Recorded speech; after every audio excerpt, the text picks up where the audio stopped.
Hey there, and welcome back to SV's 2 Cents. So, today we are going to talk about Franz Kafka's novel, The Trial. Now, there have been many interpretations of this book. Some see it as a commentary on law and justice. Others read it as a reflection of existential dread or even religious judgment.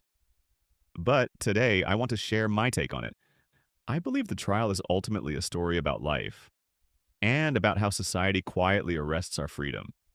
And to understand why I think that, I want to start not with The Trials, but with another famous Kafka work, The Metamorphosis.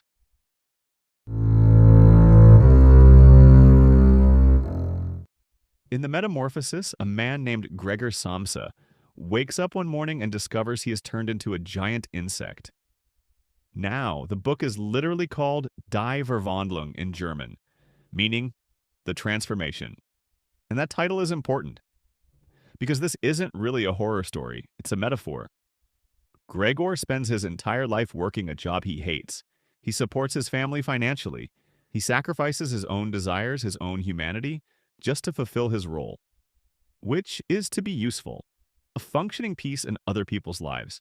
And if you read about Kafka, you will know that this is somewhat inspired directly from his own life. So he expressed that feeling through Gregor. A man so consumed by his function that he has literally lost his human form. And when Gregor can no longer work, when he can no longer be useful, his own family discards him. He dies alone, forgotten. That is what happens when you live entirely for others and for what society needs from you. You lose yourself. You become something less than human. Now keep that idea in your mind, because Kafka returned to it in The Trial, just in a different form.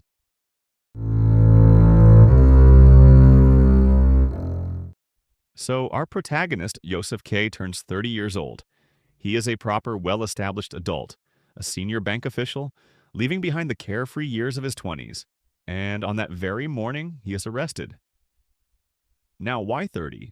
Why not 25? Why not 40? Because I feel 30 is that threshold. It's the age where society truly closes in. The freedom of your 20s, the experimentation, the uncertainty that's somehow acceptable, the sense that you're still figuring it out, that's over. Now the expectations are clear. Career, stability, status, reputation. What people think of you matters more than ever. So when Kay is arrested on his 30th birthday, that is not a coincidence. That is Kafka telling us this is when society truly arrests you. And who arrests him? The men who show up don't even know why. They're just following orders. They follow a system they don't understand, enforcing rules they can't explain. No one questioned the purpose. No one asked why. That is exactly how social norms work. People enforce them simply because that's how it is. That's the law, not of courts, but of life. Here's something crucial, though. Even after being arrested, Kay is allowed to continue his normal life. He goes to work. He interacts with colleagues. He moves around freely because his arrest is not physical. It is psychological. He is now a man trapped by the fear of judgment, obsessed with how he appears in the eyes of this invisible, undefined system. Society doesn't physically lock us up either. It doesn't need to. The cage is built inside your mind, out of anxiety, shame, and the constant need for approval.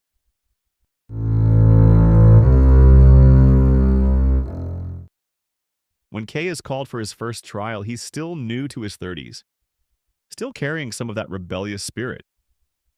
He fights back. He stands up and gives a passionate speech, calling out the entire process as ridiculous, as absurd. And it is a great speech.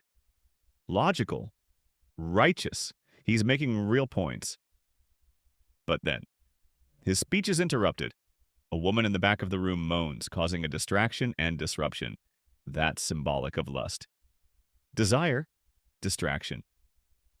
In that moment, Kay's logic is drowned out. Not by a better argument, not by authority, but by temptation. By the pull of something immediate and sensory. To me, this is Kafka saying, Even when we try to resist the system, we get pulled back in by the pleasures and distractions that society itself offers. Status, sex, validation, entertainment. We are always one distraction away from abandoning our principles.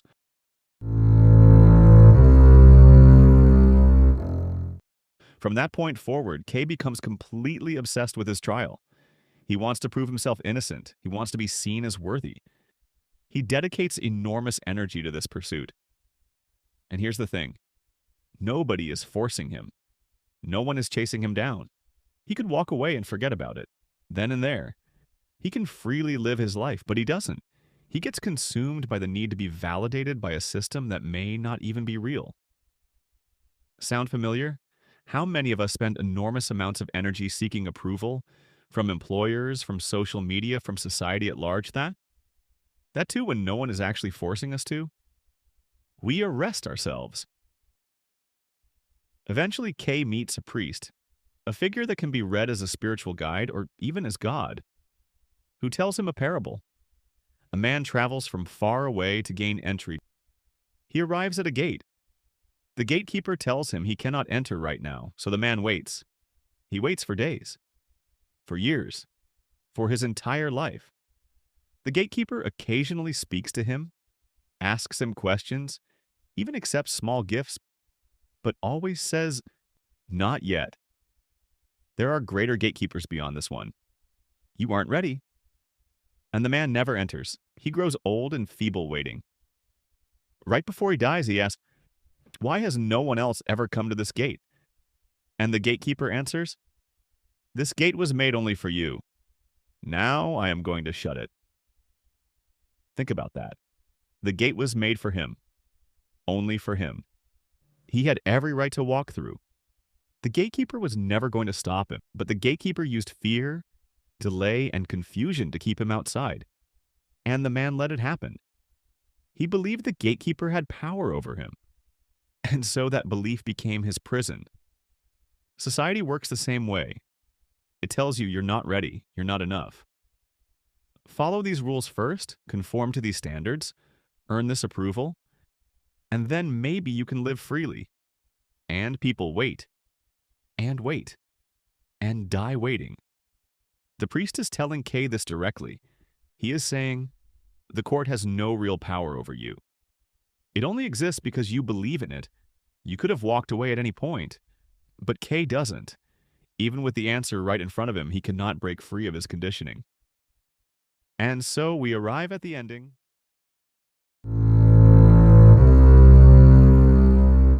Two executioners come for Kay. They walk him out to a dark quarry. And then something strange happens. They keep passing the knife between themselves, back and forth, almost as if they are waiting for Kay to take it himself. This is not an accident. This is one of the most important moments in the book. Society doesn't always kill people directly. It pressures them. It suffocates them slowly. It conditions them so thoroughly that eventually they destroy themselves. The executioners are waiting because, in a way, they want Kay to be his own executioner. That's the final cruelty of the system. In the end, Josef K dies, and Kafka writes that he died like a dog, not like a martyr, not like a hero, like a dog, because he spent his life not guided by his own values or desires, but shaped entirely by invisible expectations he never even questioned. He gave everything to a system that gave him nothing back, and in the end, that system, or rather his belief in it, consumed him entirely. So that is my interpretation of The Trial. Not just a novel about law, not just about bureaucracy, but about how society quietly arrests your freedom, sometimes without you even noticing, and about how, unless we wake up and choose differently, we might end up just like Josef K, having never truly lived. Hope you enjoyed this discussion. Until next time.